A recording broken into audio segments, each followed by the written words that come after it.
आणि एक विषय फक्त बोलायचं म्हणून या ठिकाणी सांगून जातो, कारण का प्रत्येकाला उत्कंठ आहे. फेसबुक, इंस्टा सगळीकडे व्हायरल होत आहे ते सचिन बुवा मांगळ बुवांचा सामना लवकरच रंगमंचावर होईल. हा, अर्ध्यांची इच्छा आहे, इकडे कुठं आवाज नाही आला, बरोबर ना? त्याचं कारणच असं आहे, कारण का मीर रामचंद्र पंडित घराण्यातला आहे. राम एक पत्नी एक वचने होता, तसा मी एक पत्नी आहे की नाही? एक वचने एक पत्नी आहे की नाही? हा, तो वारसा आजही लेडी जेंट्सला अलिप्त केला, आजही भिडतोय. कधी विचार केला नाही मी एकटा पडेल म्हणून. आणि मी रंगभूमीला मानतो, रंगभूमी दैवत आहे. मी कुठल्याही माझ्या कलाकाराला रंगभूमीवरती चप्पल घालून देत नाही, आजही तिचं व्रत जपतो.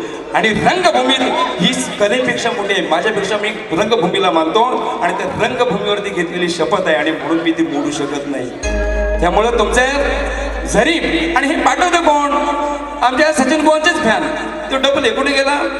कमेंट बाकीच्याने टाकले की हा घालून टाकतो. अरे भिडायचं ना, असं ह्याच्याकडनं भिडायचं, एकदम खुनियाम भिडायचं असं नाही. जेव्हा आमची पोरं बाहेर पडतील ना, पळतापुई थोडी करतील. त्यामुळे कमेंट टाकताना जपून कमेंट टाकत जा. आणि माझ्यासारखा आटासारखा माणूस नाही, कधी धंद्याला लावील ना सांगता येणार नाही. हा, भारी भारी करणार, पण ह्यानं पण सांग नाही. कमेंट कुणाची करावी, किती वर्ष कोण घासलंय ना, तर तेवढं घासा, त्याच्या बरोबरीनं हो, तेव्हा तुम्ही प्रत्येकाला बोला. त्याच्यामुळं सचिन बुवा आमच्या मंडळात आले, त्यांचं मी आवर्जून स्वागत केलेलं आहे. त्यांना भरभरून शुभेच्छा देतो. त्यांची वाटचाल इथे या ठिकाणी रंगतदार त्यांचा उदय होऊ दे. आणखीन मनापासून बोलतो, असं नाही आल्या म्हणून वरवर बोलायचं असं नाही.